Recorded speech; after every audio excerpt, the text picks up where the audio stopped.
प्रेम से बोलिए श्री शनिदेव महाराज की जय। हनुमान जी महाराज की जय। ओम नमः शिवाय। प्रिय भक्तगणों, आज आप श्रवण करेंगे न्याय के देवता शनिदेव तथा हनुमान जी की बड़ी ही दुर्लभ कथा। पुराणों के अनुसार शनिदेव का एक नाम कृष्ण भी है। ये नाम स्वयं श्री कृष्ण भगवान ने शनिदेव को दिया था। आज के दिन जो भी मनुष्य इस व्रत को करता है या कथा का श्रवण करता है, तो उन भक्तों पर शनिदेव के साथ साथ हनुमान जी की कृपा भी प्राप्त होती है। क्योंकि शनि दोष से परेशान मनुष्य यदि इस दिन हनुमान जी की कथा सुनता है तथा भजन कीर्तन करता है, तो उसकी सभी प्रकार की ग्रह बाधा, साढ़े साती और ढैया समाप्त हो जाती है। साथ ही शनिदेव की कृपा से भक्तों को रोगों से मुक्ति मिलती है तथा धन, पुत्र और व्यापार में तरक्की होती है। बुरा समय समाप्त हो जाता है, ऐसा हमारी पुराणों में वर्णित है। तो प्रिय भक्तों, इससे पहले कि हम कथा को शुरू करें, आप कमेंट में इस प्रश्न का उत्तर जरूर दीजिएगा कि शनिदेव को रावण की कैद से किन देवता ने मुक्त कराया था। हे शनिदेव, हे बजरंगबली, जो भी भक्तगण इस कथा को सुन रही हैं, सुना रही हैं तथा हुंकारा भर रही हैं, उनको सुख, शांति और समृद्धि देना। हे प्रभु, अपने भक्तों का कल्याण करना। प्रिय भक्तों, आइए श्रवण करते हैं दुख दरिद्र को दूर करने वाली शनिदेव की कथा। किसी गांव में एक बहुत ही विद्वान ब्राह्मण रहा करता था। एक दिन रात्रि में उसने सपने में देखा कि एक नीला वस्त्र पहने हुए बहुत ही दिव्य पुरुष उसे कह रहा है कि हे ब्राह्मण देवता, मैं तुझे लगूंगा। अब देखिए, ये सपना उस ब्राह्मण को रोज दिखाई देता। इससे वो परेशान हो गया और धीरे धीरे दुबला पतला होने लगा। उसका स्वास्थ्य गिरने लगा। एक दिन उसकी पत्नी ने कहा, देखिए जी, मैं आपको कितने अच्छे से खिलाती पिलाती हूँ, मेवा मिश्री खिलाती हूँ, दूध मलाई खिलाती हूँ, अच्छा भोजन आहार पकाकर खिलाती हूँ, फिर भी आप इतने दुबले पतले क्यों होते जा रहे हैं? इसका क्या कारण है?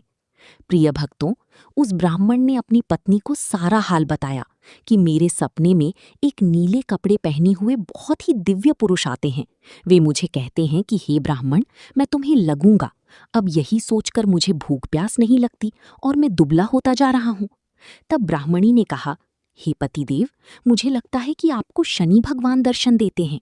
आपके ऊपर शनि की दशा शुरू होने वाली है, इसीलिए आपको वे सचेत करते हैं। अवश्य ही वे शनि महाराज हैं। अब की बार जब वे दिखेंगे तो आप उनसे कहिएगा कि आप मुझे सिर्फ 1.25 ही लगिए। प्रिय भक्तगणों, उसी दिन जब रात्रि होती है तो ब्राह्मण फिर से सोता है और उसके सपने में शनि भगवान दर्शन देते हैं और कहते हैं, हे ब्राह्मण, आज मैं तुम्हें लगूंगा। तब ब्राह्मण ने कहा, हे भगवान, यदि आप लगना ही चाहते हैं तो लग जाइए, लेकिन ये बताइए भगवान, आप कितने दिनों के लिए लगेंगे? तब शनिदेव ने कहा, हे ब्राह्मण, तुम्हारे ऊपर साढ़े साती शुरू होने वाली है, मैं तुम पर 7 साल के लिए लगूंगा। तब ब्राह्मण ने कहा, क्षमा करें भगवान, इतना भारी समय तो मुझसे झेला नहीं जाएगा, 7 साल बहुत होते हैं भगवान। तब शनिदेव बोले, अच्छा, 5 वर्ष के लिए लगूंगा। तब ब्राह्मण ने कहा, शनि महाराज, ये भी मेरे लिए ज्यादा है। शनि भगवान बोले, तो ठीक है, 2.5 साल के लिए लग जाऊं? ब्राह्मण ने फिर मना कर दिया। तब शनिदेव कहने लगे, 1.25 का लगूंगा तो ठीक रहेगा? प्रिय भक्तों, उसे 1.25 की शनि की दशा लग गई। ब्राह्मण ने नींद से उठते ही अपनी पत्नी से कहा, देखो, मेरी 1.25 की शनि की दशा लगी है, सो मैं जंगल जाकर समय बिताऊंगा। तुम मेरे खाने पीने का सारा सामान बांध दो और मेरे पीछे किसी से लड़ना मत, घर में ही बैठी रहना। बच्चों को भी कहीं मत जाने देना और इस 1.25 में किसी को गाली भी मत सुनाना। ऐसा कहकर ब्राह्मण अपने घर से जंगल की ओर चल दिया। जंगल में ब्राह्मण एक पीपल के पेड़ के नीचे बैठ गया और हनुमान जी का पाठ करने लगा। 1 पहर बीत गया तो ब्राह्मण ने सोचा कि बाकी का समय तो रास्ते में ही बीत जाएगा, सो वो वहां से चल दिया। रास्ते में चलते हुए उसे एक सब्जी मंडी दिखाई दी। उसने सब्जी मंडी में से एक बड़ा सा कद्दू खरीद लिया। कद्दू खरीदकर अपनी चादर में लपेटकर वो वहां से चल देता है। तभी रास्ते में शनि महाराज एक साधु का वेश बदलकर उसके पास आते हैं और कहते हैं, तुम्हारी चादर में क्या है? ब्राह्मण ने कहा, ही साधु महाराज, मेरी इस चादर में तो कद्दू है। साधु ने कहा, अच्छा, कद्दू है तो दिखाओ। जब ब्राह्मण ने अपनी चादर खोली तो वो आश्चर्यचकित रह गया। उसमें तो उस राज्य की राजा की बेटी का कटा हुआ सिर था। ये देखते ही साधु महाराज, जो कि स्वयं शनिदेव थे, उस ब्राह्मण को लेकर राज दरबार में पहुंच गए और राजा से कहने लगी, महाराज, ये देखिए, ये दुष्ट दुराचारी आपकी पुत्र की हत्या करके उसका सिर काटकर अपनी चादर में लेकर घूम रहा था। इसे आप दंड दीजिए। प्रिय भक्तों, राजा ने जब सुना कि उस ब्राह्मण ने उसके पुत्र को मार दिया है और राजकुमार की हत्या कर दी है, तब राजा बहुत ही क्रोधित हुआ। उसने कहा, मुझे मत दिखाओ, मुझसे ये सब देखा नहीं जाएगा। हे सैनिकों, तुम इसे तुरंत ले जाओ और इसे सूली पर चढ़ा दो। प्रिय भक्तों, जैसे ही नगर में ये समाचार मिला कि राजा के पुत्र का सिर कट चुका है, चारों ओर हाहाकार मच गया। एक ब्राह्मण ने उसकी हत्या कर दी है तो नगर में हाहाकार मच गया और उस ब्राह्मण को सैनिक सूली पर चढ़ाने के लिए ले गए। जब फांसी पर चढ़ाने ही वाले थे, तब जैसा कि नियम होता है, मरने वाले से उसकी अंतिम इच्छा पूछी जाती है। तो सैनिकों ने भी ब्राह्मण की अंतिम इच्छा पूछी। सैनिकों ने कहा, हे ब्राह्मण, बताओ तुम्हारी अंतिम इच्छा क्या है। प्रिय भक्तगणों, ब्राह्मण ने सोचा कि यदि किसी प्रकार कुछ समय के लिए फांसी रुक जाए तो शनि की दशा का 1.25 पहर पूरा हो जाएगा। ये सोचकर उसने कहा, भाई, मैं बचपन से नित्य बालाजी की कथा कहता सुनता आया हूँ। आज मरने से पहले अंतिम बार कथा कह लेने दो। अब क्या था, फांसी देने वाले सैनिकों ने उसकी आखिरी इच्छा पूर्ण होने तक फांसी रोक दी। कहानी कहते कहते 1.25 पहर पूरा हो गया और शनि की दशा खत्म हो गई। अब इधर देखिए, राजा का जो पुत्र राजकुमार था, वो जंगल से शिकार खेलकर वापस राजमहल में आ गया। राजमहल में राजकुमार को देखते ही राजा बड़ा ही प्रसन्न हुआ, लेकिन मन ही मन उसे डर भी लगा कि यदि उस निर्दोष ब्राह्मण को फांसी चढ़ा दिया गया होगा तो उसे ब्रह्म हत्या का दोष लग जाएगा। अब क्या था, राजा ने 2 घुड़सवारों को जल्दी से फांसी घर की तरफ दौड़ाया और ब्राह्मण को आदर सहित दरबार में आने का हुक्म दिया। जब ब्राह्मण राज दरबार में उपस्थित हुआ तो राजा ने क्षमा याचना मांगते हुए कहा कि आपके बगल में जो चादर है उसे खोल कर दिखाओ। राजा की आज्ञा के अनुसार ब्राह्मण ने चादर खोली तो उसमें कद्दू था। राजा ने ब्राह्मण को बहुत सा धन दिया और पूछा, हे ब्राह्मण देवता, मुझे ये समझ में नहीं आया कि इस सब के पीछे क्या रहस्य है। ये सब क्यों हुआ? आखिर ये सब था क्या? तब ब्राह्मण ने कहा, हे महाराज, मुझे 1.25 पहर की शनि की दशा लगी थी, इसीलिए ये सब कुछ हुआ। राजा ने पूछा, हे ब्राह्मण देव, शनि की दशा किस प्रकार टलती है? ब्राह्मण ने कहा, हे राजन, यदि राजा या सेठ को ये दशा लगती है तो काला हाथी या काला घोड़ा दान करना चाहिए। यदि गरीब को शनि की दशा लगती है तो पीपल की पूजा करें और बोले, साचा शनिचर कहिए, जाके पांव सदा ही पढ़िए। शनि की कहानी सुने, तेल और काली उड़द आदि का दान दें, काले कुत्ते को तेल से चुपड़ी रोटी खिलाएं तो शनि की दशा उतर जाएगी। अब देखिए, राजा ने उस ब्राह्मण को कद्दू वापस कर दिया। घर आकर ब्राह्मण ने वो कद्दू अपनी पत्नी को दिया। जब उसकी पत्नी ने सब्जी बनाने के लिए उस कद्दू को काटा तो उसके बीजों की जगह हीरे मोती निकलने लगे। ब्राह्मणी ने पूछा, हे पतिदेव, ये सब क्या है? इसमें से हीरे मोती कैसे निकल रहे हैं? इसे कहाँ से लाए हैं आप? तब ब्राह्मण ने कहा, हे प्रिय, जब शनि की दशा लगी थी तो ये कद्दू कुंवर का सिर बन गया था, और जब दशा उतरी है तो शनि जी ने कैसे निहाल कर दिया, हमें माला माल कर दिया। हे शनि देवता, जैसे ब्राह्मण को शनि की दशा लगी वैसी किसी को न लगी, और जैसे ब्राह्मण को धन दौलत मिली वैसे सबको मिले। कथा कहानी कहते सुनते और हुंकार भरती सबको फल मिले। शनिदेव को ध्याऊं, मनिच्छित फल पाऊं। जय शनिदेव। हे शनिदेव, जय शनिदेव। ओम नमः शिवाय। प्रिय भक्तजनों, अब आइए श्रवण करते हैं भगवान शनिदेव की दूसरी कथा। ये कथा सुनने से भक्तों को मन वांछित फल की प्राप्ति होती है। नर्मदा नदी के किनारे एक गांव में बहुत ही बड़े साहूकार का परिवार निवास करता था। साहूकार की मृत्यु हो चुकी थी। घर में साहूकारनी, उसके 2 बेटे और एक बड़ी बहू थी। साहूकारनी का छोटा बेटा मानसिक रोग से ग्रस्त था। उसकी मानसिक स्थिति ठीक नहीं थी। साहूकारनी की बड़ी बहू तारा को विवाह के कई वर्ष बीत गए थे, पर अभी तक उसे संतान नहीं हुई थी। तारा को सदैव यही भय रहता था कि कहीं उसके पति संतान पाने के लिए दूसरा विवाह न कर लें। यदि उसके पति ने दूसरा विवाह कर लिया तो उसे सौतन का दुख सहना पड़ेगा। प्रिय भक्तजनों, इसी डर से तारा ने एक योजना बनाई। उसने अपने घर में काम करने वाली नौकरानी चंदा से अपने देवर चंदन का विवाह कराने के लिए अपनी सास और पति को मना लिया। चंदा स्वभाव से बड़ी ही दयालु तथा कृष्ण भक्त थी। वो बचपन से ही उसी साहूकारनी के घर काम करती थी और उसका अपना कोई नहीं था। अब चंदा का विवाह मानसिक रोगी चंदन से करा दिया गया। कुछ साल बाद चंदा ने एक सुंदर पुत्र को जन्म दिया, किंतु चंदा की जेठानी तारा ने चंदा का बच्चा छीन लिया और उसे घर से धक्के मारकर बाहर निकाल दिया। तारा ने अपने पति को भी अपने पक्ष में कर लिया था। प्रिय भक्तगणों, बेचारा चंदन तो मानसिक रोगी था, वो कर भी क्या सकता था, और वो साहूकारनी भी चाहकर कुछ न कर सकी। प्रिय भक्तगणों, दरअसल ये तो तारा की चाल थी। उसने तो कभी चंदा को अपनी देवरानी माना ही नहीं था। वो तो सिर्फ चंदा से उसका बच्चा लेना चाहती थी, ताकि उसे पाल पोस कर अपना नाम दे सके। अब देखिए, चंदा के बार बार रोने गिड़गिड़ाने पर भी तारा नहीं मानी और उसे उस गांव से ही निकाल दिया। अब चंदा गांव गांव भटकने लगी। भटकते भटकते वो कृष्ण जी के एक पुराने मंदिर में पहुंच गई। वहीं पर उसने प्रभु से न्याय की गुहार लगाई। वो अपना सिर भगवान की चौखट पर पटकने लगी तथा लगातार ओम कृष्णाय नमः मंत्र का जाप भी करती रही। प्रिय भक्तों, उस स्त्री की करुण पुकार न्याय के देवता शनिदेव ने सुनी तथा भगवान श्री कृष्ण के आदेश से तुरंत चंदा के पास उपस्थित हो गए। उन्होंने साधारण मनुष्य का रूप धारण करके उसे अपने आप को कष्ट न पहुंचाने के लिए कहा और कहा कि हे बहन, तुम भगवान श्री कृष्ण पर विश्वास रखो और ओम कृष्णाय नमः मंत्र का जाप करती रहो। तुम्हारा अवश्य ही कल्याण होगा। तुम्हें जो भी दुख है सब भगवान श्री कृष्ण हर लेंगे और शनिदेव की कृपा से तुम्हारा मंगल होगा। ये सुनकर चंदा भगवान श्री कृष्ण की आराधना में लग जाती है।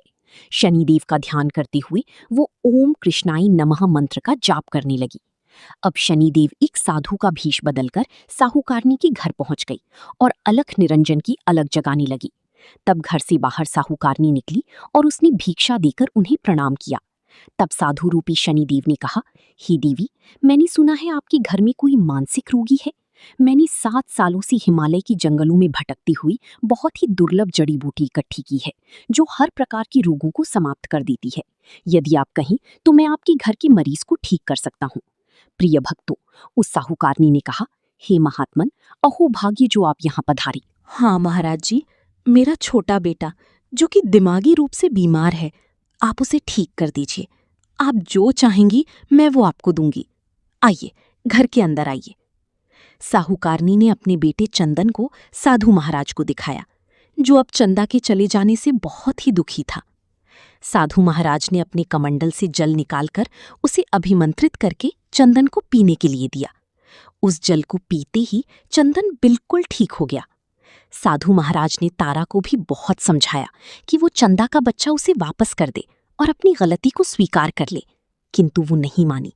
वो तो उल्टे साधु महाराज को ही डांटने लगी, यहाँ तक कि चंदन के ठीक होने से उससे ईर्ष्या करने लगी। इस बात से रुष्ट होकर भगवान शनिदेव की दशा तारा को लग गई और वो मानसिक रोगी हो गई। उसका एक हाथ लकवा से ग्रस्त हो गया। साधु महात्मा के बताए अनुसार चंदन अपनी पत्नी चंदा को घर ले आया और अपनी पत्नी, बच्चे और माँ के साथ हंसी खुशी जीवन व्यतीत करने लगा। प्रिय भक्तों, तारा को शनिदेव ने उसके कर्मों का फल दिया और चंदा के सिर्फ ओम कृष्णाय नमः मंत्र का जाप करने से उस पर कृपा बरसाई। उसका बच्चा, पति और परिवार वापस मिल गया। उसका पति स्वस्थ हो गया। जय शनिदेव, जय जय शनिदेव, ओम नमः शिवाय। प्रिय भक्तगणों, कथा को समाप्त करने से पहले बहुत ही महत्वपूर्ण जानकारी। साढ़े साती क्या होती है, इससे लोग क्यों डरते हैं? ये सही है कि साढ़े साती के समय व्यक्ति को कठिनाइयों एवं परेशानियों का सामना करना होता है, किंतु इसमें घबराने वाली बात नहीं है। इसमें कठिनाई और मुश्किल हालात जरूर आती हैं, परंतु इस दौरान व्यक्ति को कामयाबी भी मिलती है। बहुत से व्यक्ति साढ़े साती के प्रभाव से सफलता की ऊंचाइयों पर पहुंच जाते हैं। साढ़े साती व्यक्ति को कर्मशील बनाती है और उसे कर्म की ओर ले जाती है। हठी, अभिमानी और कठोर व्यक्तित्व वाले व्यक्ति से ये काफी मेहनत करवाती है। साढ़े साती के 3 चरण होते हैं। पहला चरण नजदीकी रिश्तेदारों और जातक को प्रभावित करता है। दूसरा चरण व्यापार और गृहस्थी को प्रभावित करता है। तीसरा चरण बच्चों, परिवार और स्वास्थ्य को प्रभावित करता है। भगवान शनिदेव न्याय के देवता हैं।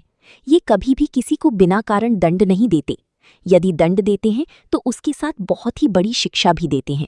जैसे एक माता अपने पुत्र की गलती पर उसे दंड देती है उसकी भलाई के लिए और उसे सही मार्ग पर ले जाने के लिए, ठीक वैसे ही शनिदेव कर्म और न्याय के पथ पर चलने के लिए मनुष्य को दंड देते हैं, ताकि वो डरकर आगे ऐसा कार्य ना करे और अपने जीवन को सरल व सार्थक बनाए। भगवान शनिदेव तो न्याय की मूर्ति हैं। इनकी पूजा तथा भक्ति करके व्यक्ति धन दौलत से संपन्न हो जाता है, सफलता की नई ऊंचाइयों को छूता है और जीवन में तरक्की करता है। घर में सुख, समृद्धि और वैभव का आगमन होता है। भगवान शनिदेव को प्रसन्न करने के लिए शनिवार के दिन पीपल के पेड़ के नीचे शाम को दीपक अवश्य ही जलाएं और कुत्ते को तेल से चुपड़ी रोटी खिलाएं। शनिवार को जल में तेल डालकर पीपल को जल चढ़ाएं। इससे शनिदेव अत्यंत ही प्रसन्न होते हैं। और महामंत्र ओम कृष्णाय नमः का जाप भी करें। ओम गम गणपतये नमः। पौराणिक कथा के अनुसार बहुत पुरानी समय की बात है। एक साहूकारनी थी, उसका बेटा और बहू थी।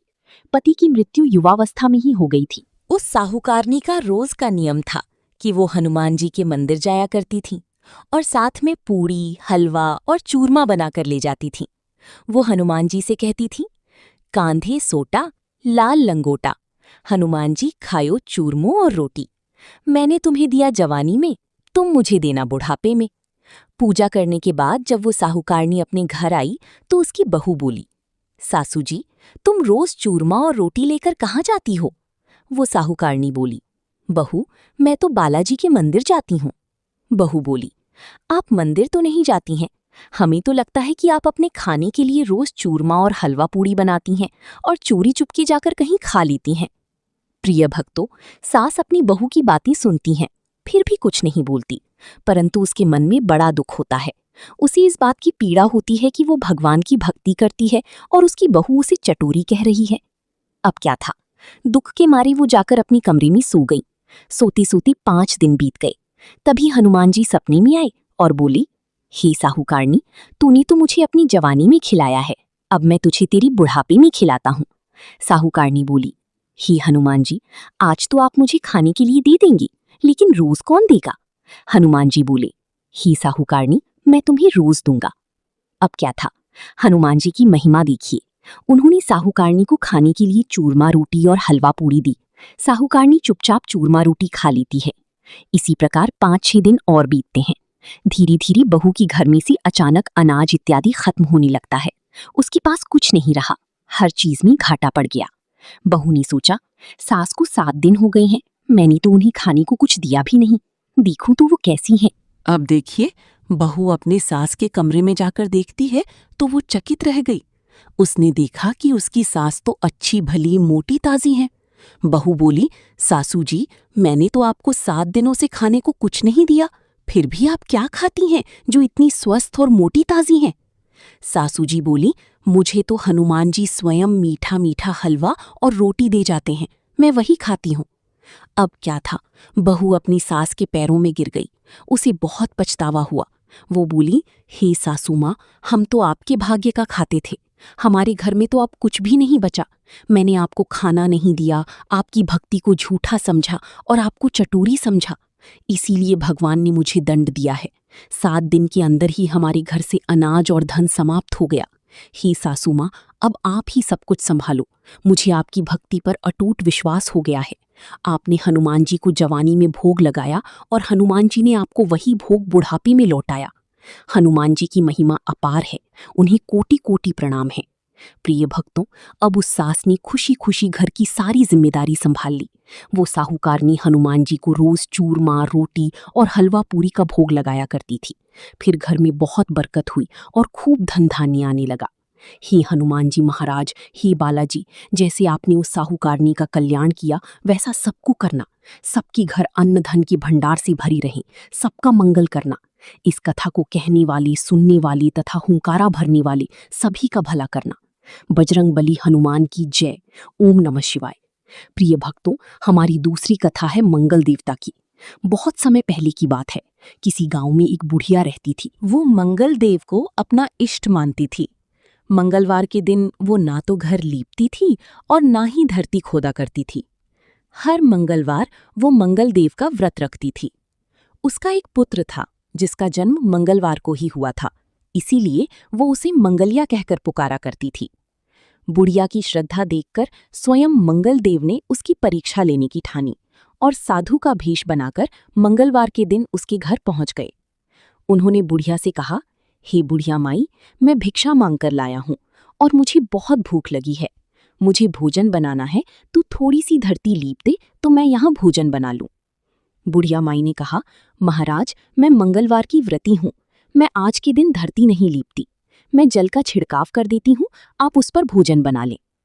उसकी बात सुनकर साधु ने हट पकड़ ली कि नहीं, मैं तो लीपी हुई धरती पर ही भोजन बनाता हूँ। बुढ़िया ने भी स्पष्ट कह दिया कि आज तो धरती ना लीप सकूंगी, इसके अलावा आप जो भी कहेंगे मैं वही करूंगी। साधु ने वचन लिया, धरती लीपने के अलावा मैं जो कहूं वो करना पड़ेगा। बुढ़िया ने 3 बार वचन दे दिया, वचन है, वचन है, वचन है। तब साधु ने कहा, अपनी बेटी को बुला दे, मैं उसकी पीठ पर अंगीठी जलाकर खाना बनाऊंगा। साधु की बात सुनकर बुढ़िया की होश उड़ गए, पर वो मंगलदेव को साक्षी मानकर वचन दे चुकी थी। उसने मंगलदेव का स्मरण कर अपनी बेटे को बुलाकर साधु के पास भेज दिया। साधु ने कहा, माँ, तू ही अपनी बेटे को लिटा और अंगीठी सुलगा। बुढ़िया ने मंगलदेव का स्मरण करते हुए बेटी को औंधी मुंह लिटाकर उसकी पीठ पर अंगीठी जला दी और साधु महाराज का खाना बन गया। तब उन्होंने बुढ़िया को आवाज दी और कहा, अपनी बेटी को बुला ले, वो भी भोग ले ले। बुढ़िया ने हैरान होकर कहा, महाराज, अभी तो आपने उसकी पीठ पर खाना बनाया है, अब वो कहाँ से आएगा? उसकी तो प्राण छूट गई होगी। आप कृपया भोजन ग्रहण करें और यहाँ से जाना हो तो जाएं, मुझे और दुखी ना करें। साधु ने फिर हट की, एक बार अपने बेटे को आवाज तो दे। साधु की बात सुनकर बुढ़िया ने जैसे ही पुकारा, मंगलिया, अरे ओ मंगलिया, वैसे ही उसका बेटा दौड़ता हुआ आ गया। बेटे को जीवित और स्वस्थ देखकर बुढ़िया चकित रह गई। तब साधु महाराज अपने असली रूप में आए और बोले, माँ, तेरा व्रत सफल हो गया। तेरी अपने इष्ट देव में अटल श्रद्धा है, इसलिए आज के बाद वे हर तरह से तेरी रक्षा करेंगे। तुझे कभी भी कोई कष्ट नहीं होगा। ऐसा कहकर मंगल देवता अपने असली स्वरूप में आ गए और बुढ़िया माई को दर्शन देकर उन्हें कृतार्थ किया। अब मंगल देवता के आशीर्वाद से बुढ़िया माई की बेटी का विवाह हो गया। सुंदर, रूपवती, संस्कारी और सभी गुणों से संपन्न लक्ष्मी रूपा बहू उनके घर में आ गई और मंगलिया की भी नौकरी राजा की राज दरबार में लग गई। बुढ़िया माई का घर धन धान्य से भर गया और बुढ़िया माई सोने की पालनी में नाती पोती खिलाने लगी। अपने इष्ट देव का भजन कीर्तन करते हुए अंत में भी बैकुंठ धाम को गईं। एक बार प्रेम से बोलिए, जय हो मंगल देवता। हे मंगल देवता, जैसे आपने बुढ़िया माई का कल्याण किया, वैसे ही अपने उन सभी भक्तों पर कृपा करना जो आपकी इस कथा को बड़ी श्रद्धा से सुन रहे हैं। जय बजरंगबली। ओम नमः शिवाय। मंगलवार व्रत कथा के अनुसार ऋषिनगर में केशवदत्त नामक एक ब्राह्मण अपनी पत्नी सावित्री के साथ रहा करता था। केशवदत्त के घर में धन संपत्ति की कोई कमी नहीं थी। नगर में सभी केशवदत्त का सम्मान करते थे, लेकिन संतान नहीं होने के कारण वो बहुत चिंतित रहता था। दोनों पति पत्नी प्रति मंगलवार को हनुमान जी की पूजा करते थे। विधिवत मंगलवार का व्रत करते हुए कई वर्ष बीत गए। ब्राह्मण बहुत निराश हो गया, लेकिन उसने व्रत करना छोड़ा नहीं। कुछ दिनों बाद केशवदत्त हनुमान जी की कठिन पूजा करने के लिए जंगल में चला गया। उसकी पत्नी सावित्री घर में रहकर मंगलवार का व्रत करने लगी। दोनों पति पत्नी पुत्र प्राप्ति के लिए मंगलवार का विधिपूर्वक व्रत करने लगे। सावित्री ने अगले मंगलवार को व्रत किया, लेकिन किसी कारणवश उस दिन वो हनुमान जी को भोग नहीं लगा सकी और सूर्यास्त के बाद भूखी ही सो गई। काम की अधिकता के कारण उससे ये चूक हो गई थी। उसने अगले मंगलवार को हनुमान जी को भोग लगाए बिना भोजन न करने का प्रण कर लिया। 6 दिन तक सावित्री भूखी प्यासी रही। 7वें दिन मंगलवार को सावित्री ने हनुमान जी की पूजा की, लेकिन तभी भूख प्यास के कारण वो बेहोश हो गई। हनुमान जी ने उसे स्वप्न में दर्शन देते हुए कहा, उठो पुत्री, मैं तुम्हारी पूजा से बहुत प्रसन्न हूँ।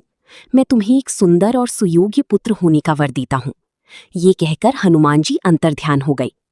तत्काल सावित्री ने उठकर हनुमान जी को भोग लगाया और स्वयं भोजन किया। हनुमान जी की अनुकंपा से सावित्री ने एक सुंदर शिशु को जन्म दिया। मंगलवार को जन्म लेने के कारण उस बच्चे का नाम मंगल प्रसाद रखा गया। कुछ दिनों बाद जब सावित्री का पति केशवदत्त घर लौटा तो उसने मंगल प्रसाद को देखा और पूछा, ये सुंदर बच्चा किसका है? सावित्री ने प्रसन्न होते हुए कहा कि हनुमान जी ने दर्शन दिए हैं और पुत्र प्रदान किया है।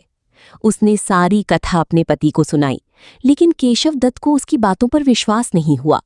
उसके मन में कलुषित विचार आ गया कि सावित्री ने उसके साथ विश्वासघात किया है और अपने पापों को छिपाने के लिए वो झूठ बोल रही है। केशवदत्त ने उस बच्चे को मार डालने की योजना बनाई। एक दिन वो स्नान करने के लिए कुएं पर गया। मंगल प्रसाद भी उसके साथ था। केशव दत्त ने मौका देखकर मंगल को कुएं में फेंक दिया और घर आकर बहाना बना दिया कि मंगल तो कुएं पर मेरे साथ पहुंचा ही नहीं। केशव दत्त की इतना कहने के ठीक बाद मंगल दौड़ता हुआ घर आ गया। उसे जीवित देखकर केशव दत्त बुरी तरह हैरान हो उठा। उसी रात हनुमान जी ने केशव दत्त को स्वप्न में दर्शन देते हुए कहा, हे केशव दत्त, तुम दोनों की मंगलवार व्रत से प्रसन्न होकर पुत्र जन्म का वरदान मैंने ही दिया था, फिर तुम अपनी पत्नी पर शक क्यों करते हो? तत्काल केशव दत्त ने अपनी पत्नी सावित्री को जगाकर उससे क्षमा मांगी और हनुमान जी के दर्शन की सारी कहानी सुनाई। उसने अपनी बेटी को हृदय से लगाकर बहुत प्रेम किया। उस दिन के बाद सभी आनंदपूर्वक रहने लगे। मंगलवार का विधिवत व्रत करने से केशव दत्त की सभी कष्ट दूर हो गए। इस तरह जो स्त्री पुरुष विधिवत मंगलवार का व्रत करके कथा सुनते हैं, हनुमान जी उनकी सभी कष्ट दूर करके घर को धन संपत्ति से भर देते हैं। शरीर के सभी विकार और रोग भी नष्ट हो जाते हैं। जय बजरंगबली हनुमान। ओम नमः शिवाय। आरती कीजय हनुमान लला की, दुष्ट दलन रघुनाथ कला की। जाके बल से गिरिवर कांपे, रोग दूष जाकी निकट न झांपे। अंजनी पुत्र महाबलदाई, संतन की प्रभु सदा सहाय। आरती कीजय हनुमान लला की, दी बीरा रघुनाथ पठाई। लंका जारी सिए सुधिलाई, लंका सो कूट समुद्र सिखाई। जात पवन सुत बार न लाई, लंका जारी असुर संहारी। सिया राम जी की काज सवारी। आरती कीजय हनुमान लला की, लक्ष्मण मूर्छित पड़ी सकारी। आनी सजीवन प्राण उबारी, पैठी पाताल तूरी यमकारी। अहिरावन की भुजा उखारी, बाईं भुजा असुर दल मारी। दाहिनी भुजा संत जनतारी। आरती कीजय हनुमान लला की, सुर नर मुनि आरती उतारी। जय जय जय हनुमान उचारी, कंचन थार कपूर लौछाई। आरती करत अंजना माई, जो हनुमान जी की आरती गावे, बस ही बैकुंठ परम पद पावे। आरती कीजय हनुमान लला की, दुष्ट दलन रघुनाथ कला की। प्रेम से बोलिए हनुमान जी महाराज की जय। सियापति रामचंद्र भगवान की जय। पार्वती पति हर हर महादेव। ओम नमः शिवाय।